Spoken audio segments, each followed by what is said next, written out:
What's going on, YouTube? December 30th. I apparently lied yesterday. I'm in the garage again today. Actually, what happens is I have to take my car for an inspection at Jiffy Lube, and then from there we have to go with family to the next town over to visit. My wife's friend is having like a Christmas slash housewarming thing, and she wants us to be there by noon. So the gym that I train at opens at 7 a.m. It's 6:05 right now. I just finished doing my warm-ups, and I want to have enough time to take the car for the inspection and get back, shower, and make it over to the next town over with my wife. So I'm training in the garage. I'm not gonna wait for my gym to open up. But guess what? I'm gonna try front squatting today to see how the elbow feels. I just did a warm-up on it with the bands and everything, and it feels pretty good. I'm gonna try to do front squats because that was actually on my schedule, as I mentioned in yesterday's video. Front squats is on my schedule for today. And I wasn't sure if I was gonna try it or not. I'm gonna try it, so let's see how it goes. Will I PR today? I'm not sure. I'm not gonna try to PR for the purpose of this video, because that's how I used to get hurt. I'm going to try it to see how I feel for myself. If, as I'm doing it, I feel something, I'm not gonna go to that weight. But I wanna keep that weight. I did 225 at the gym, and yeah, I strained my elbow doing that because I went ham on it.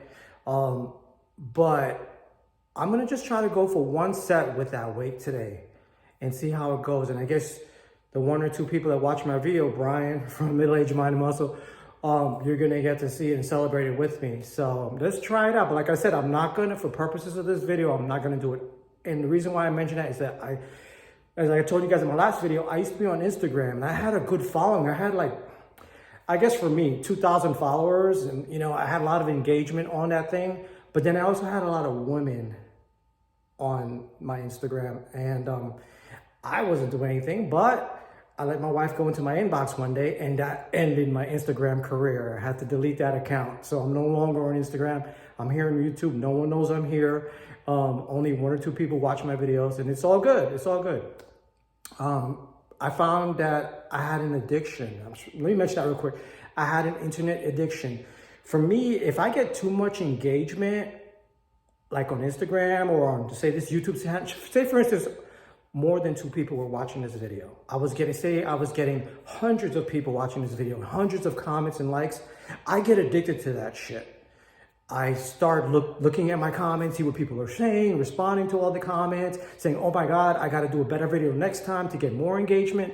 That was the thing that I was going through when I had my old Instagram. And I don't wanna go through that here on YouTube. So that's why I'm completely fine with getting 1 or 2 views on my videos, getting no likes or comments.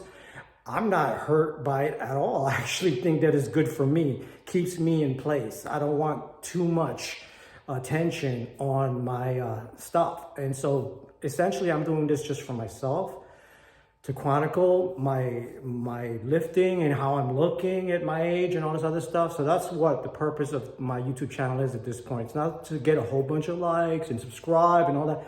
I've been down that route. It didn't seem to work out for me. Everyone's got their addictions. I guess mine was the internet, and I feel so liberated now that I no longer have that. I'm more proficient at work. I get a lot more things done. I'm not thinking constantly about, oh, someone's comment, what they said, if it hurt my ego or anything like that. But anyway, let's get this workout going. I got some caffeine in me. I'm gonna start doing my warm-ups for front squat. I'm gonna do some lat work, some things that I normally do on Saturdays that I would do at the gym. I'm gonna do it here for you in the garage. I'm not sure when I'm gonna edit the video. I'll probably edit it while I'm over at Jiffy Lube waiting for the car to get inspected. That's when I'll probably do the editing, but we'll see. Anyway, guys, I hope you enjoy the workout. Brian, I guess you're probably the only one that watches my stuff. I hope you enjoy it, and let's see what happens with front squats.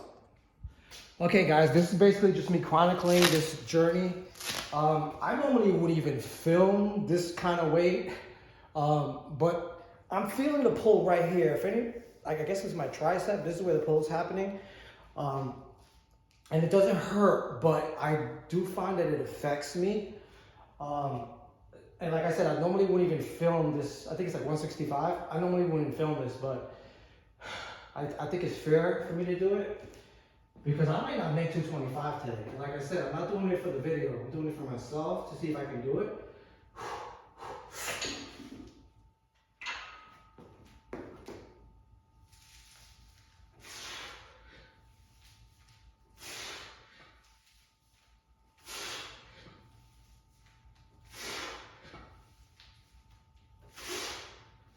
can't hold the bar like I would like to.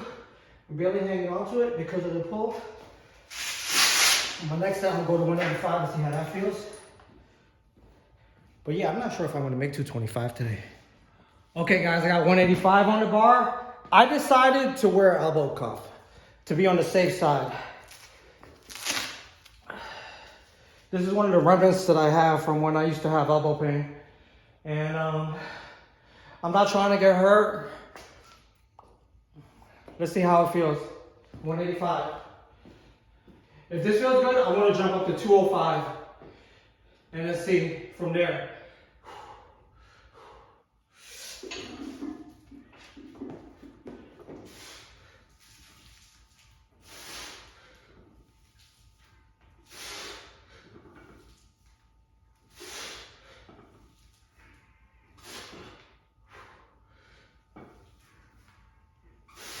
The bar wanted to slide off a little bit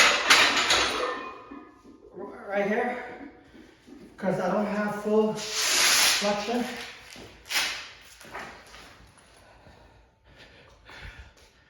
Okay guys, I got 205 on the bar. I'll be honest, I'm a little afraid. And in hindsight, I wore the wrong shirt for this. I should have worn a cotton shirt. I wore this silky poly, whatever it is called. And it's kind of slippery, so that was a mistake on a front squat day to wear a shirt like this. But 205, I'm a little apprehensive, a little afraid of this because my positioning is not perfect. So I'm gonna see how this feels. I'm gonna turn the music on too. I'm gonna need music for this one. But yeah man, let's see how 205 goes.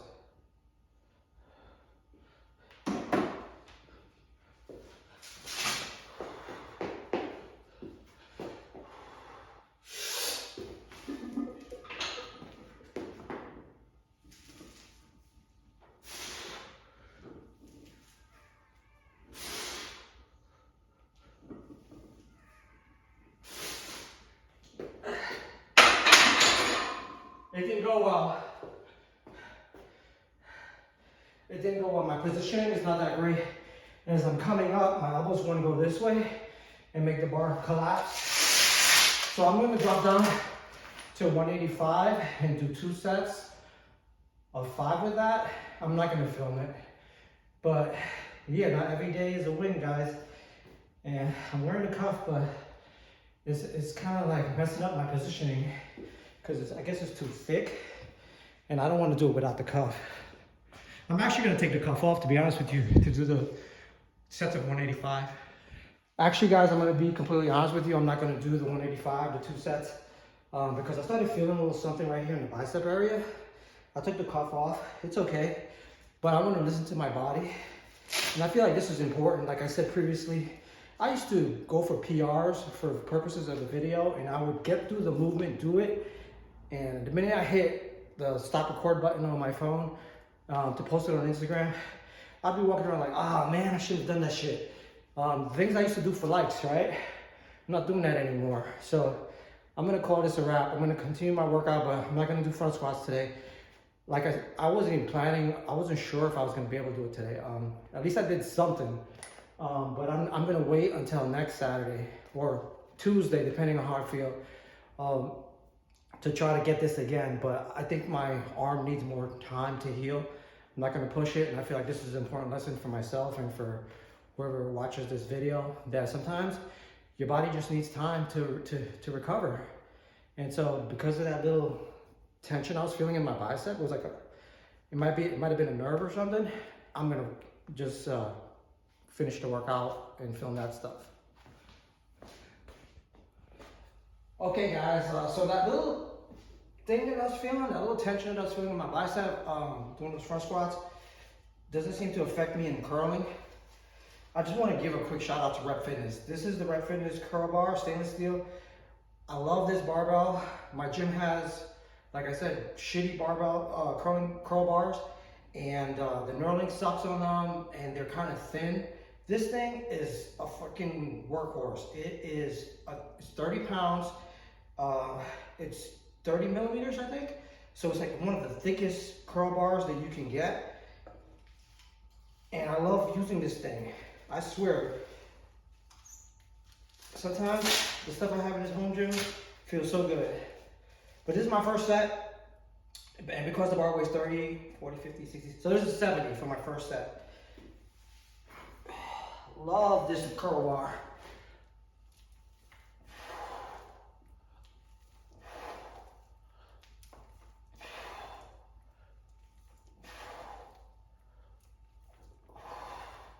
Control the eccentric.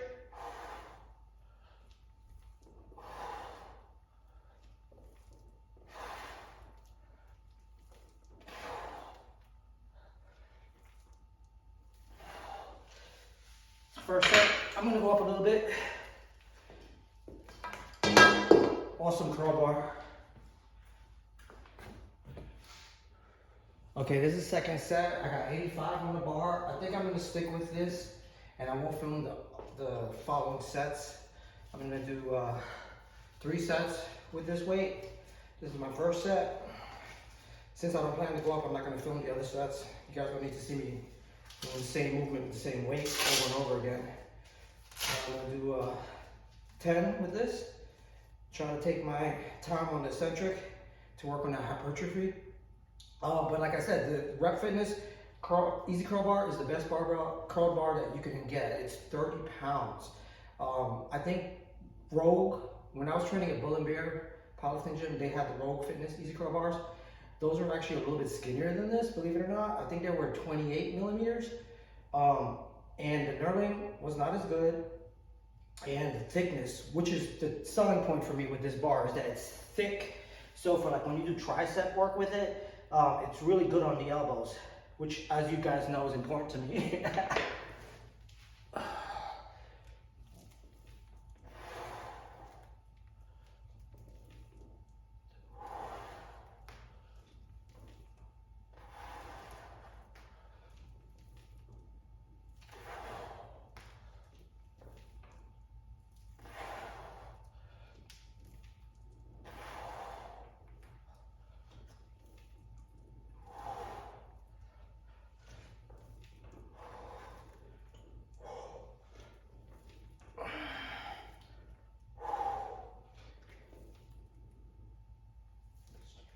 So I'm gonna stick with this weight. I'm gonna do 2 more sets. I'm not gonna film it. And then I'm gonna whip out the lever curl bar, which is another cool bar that I have for bicep work. And I'm gonna film that bar and talk to you guys about that bar as well. Okay guys, this is called a lever curl. It is from a fabricator out, I think in Ohio. If you Google Rhino lever curl, L-E-V-E-R, I say lever, some people say lever. But this is the barbell right here. I'm not sure how much it weighs, but this fabricator that makes this, he makes wheelbarrows for strongman competitions. He's like a legit fabricator, and he sells these, I think, for 150 bucks. The key to this is, as you come up, the resistance is on the top, whereas on a normal curl, like this, you don't feel anything, or I'm sorry, at the top of a regular curl, here, you don't get any type of resistance unless you're using a cable machine or something. This mimics like a cable machine. As you come up, the trajectory goes this way, and you start feeling more and more tension, and you feel most of the tension at the peak, on the bicep peak. Supposedly this expands your bicep peak. I don't know how true that is. I'm gonna film it. This is my first set. I got 30 pounds on there. I don't know how much the bar weighs. But I'm gonna do a set like this so you can see, and then I'm gonna do my second set filming from the side so you can see how it operates, for lack of a better term. But you obviously don't go heavy on this. This is like a concentration curl type thing. But right here is where most of the tension is.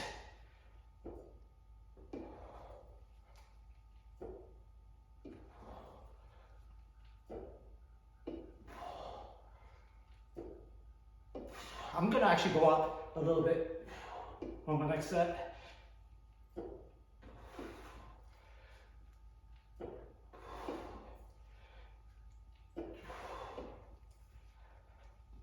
right there is where all the tension is.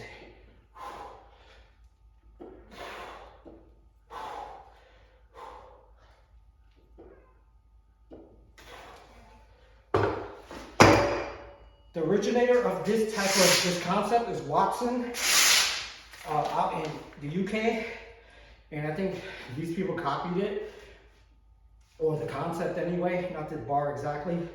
And if you get this from Watson, their version of the lever curl bar, whatever they call it, it's crazy expensive. So this was a great alternative, and it's available here in the US for like 150 bucks. I think I paid for it.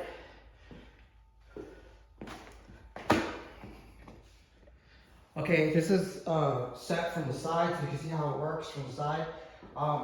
The guy who came up with this concept that Watson used to make the original lever curl, I forget his name, but I bet Brian would know.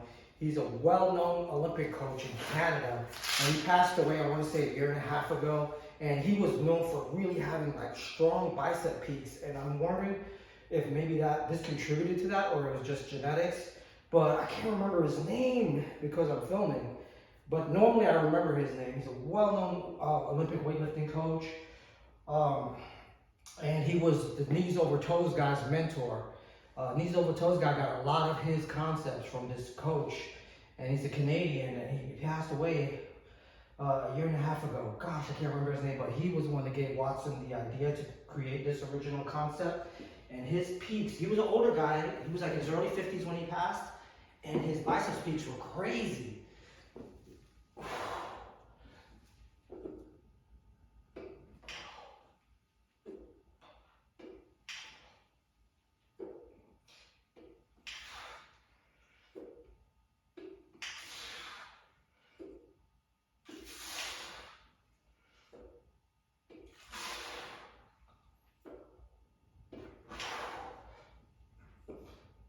I'm misusing this bar.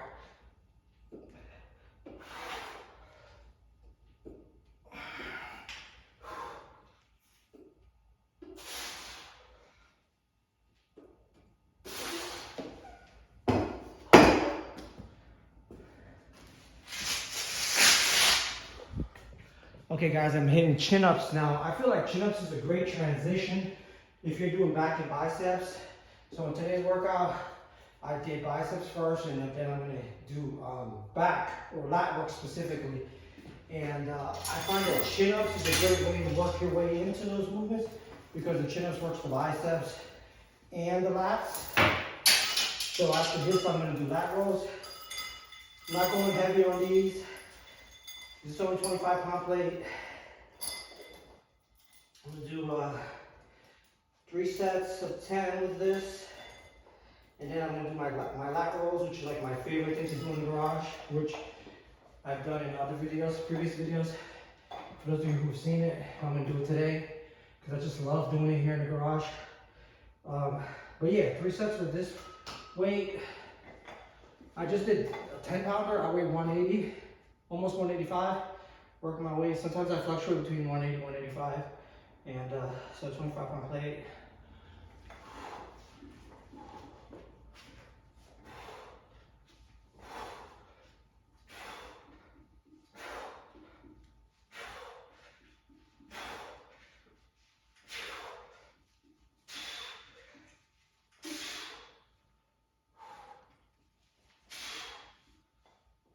I'll be honest guys, I'm disappointed about those front squats. I had no business doing them today, by the way. I had no business doing them, but I didn't get injured. But I am disappointed, because when I woke up this morning, I felt like I would be able to do it. But live to fight another day, right? Okay guys, this is my favorite lat roll machine that I put together at home. Normally today, I would lug these handles to the gym to use on the lat pull down machine there. But since I'm in the garage today, I get to use this, and I prefer this anyway. The last time I filmed this movement, I don't think I've filmed it before or paid attention, but this thing was swinging back and forth when I was doing the rowing, and I'm like, oh, that's dangerous, when I saw the video. And so came up with the idea to use my gymnastics ring straps, and it stabilizes it so I can really pull without, you know, worrying about the weight swinging back and forth like a pendulum. But my favorite freaking movement. It's my third set.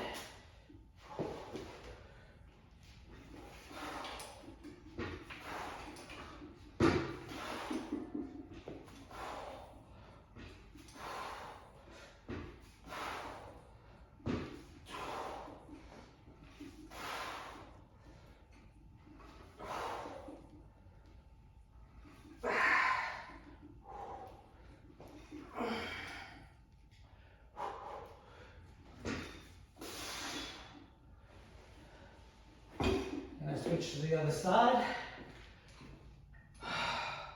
Catch my breath. But yeah, like I said, I love doing this at home. And didn't have to lug these handles to the gym today. Watch my previous video on the story behind these handles, if you want.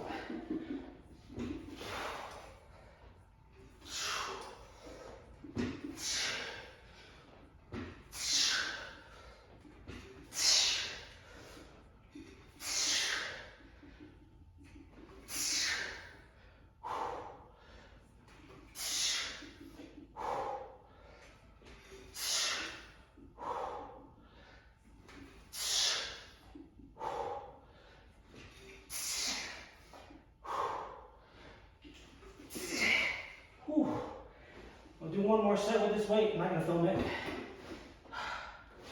But yeah, freaking love this thing. Hey guys, this is the last exercise I'm doing. I'm gonna do like, I think 3 sets with this weight. It's only 185. I'm pretty exhausted. I'm not gonna go heavy. I'm gonna mostly concentrate on the form. Trying to get the most bang for my buck. Cause I gotta go, guys. I started around 6, it's 8 o'clock. I need to get my ass to Jiffy Lube. So I'm gonna do a couple sets with this weight and call it, do some quick stretching and call it a day. But I just wanted to mention real quick, I saw Brian's video yesterday responding to comments. And yes, I did have hernias. I had a window hernia here back in 1996. Had it repaired at the VA hospital. And then I had a belly button hernia here. And I had this repaired in 2019, right before COVID, at the hospital, Womack Hospital in Fort Bragg. When I used to live closer to Fort Bragg. But yeah, just gonna do a couple sets with this weight, concentrate on form, do my stretching and get my ass to Jiffy Lube and probably edit this video while I'm there. I do everything on my phone. I'm not gonna look to invest in a good camera and stuff for YouTube at this point.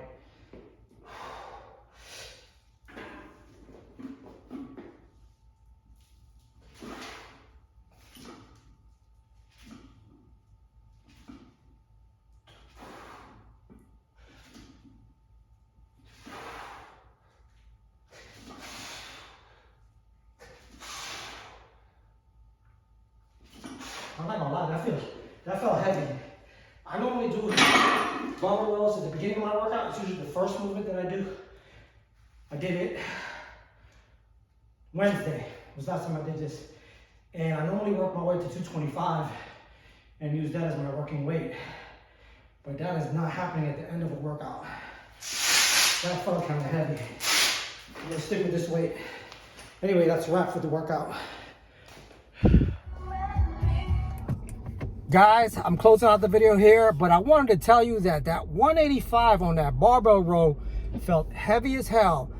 I did 2 more sets that I didn't film after that set, and I only did 8 reps. I was gonna do 10, but I said, you know what, let me split it and do 2 sets of 8. Honestly, guys, 185 is a warm-up weight for me for barbell rows, but doing it at the end of the workout after working my lats and my biceps, it was an interesting experience. I think I actually kind of liked it. I think my body is going to respond to that because it's not used to it. You know, 185 felt extremely heavy, but I'm on my way to Jiffy Lube to get this car inspected. It's 8:21. I'm doing okay with time. I would have been about halfway through my workout at the gym if I had went to the gym. So I'm doing pretty good on time.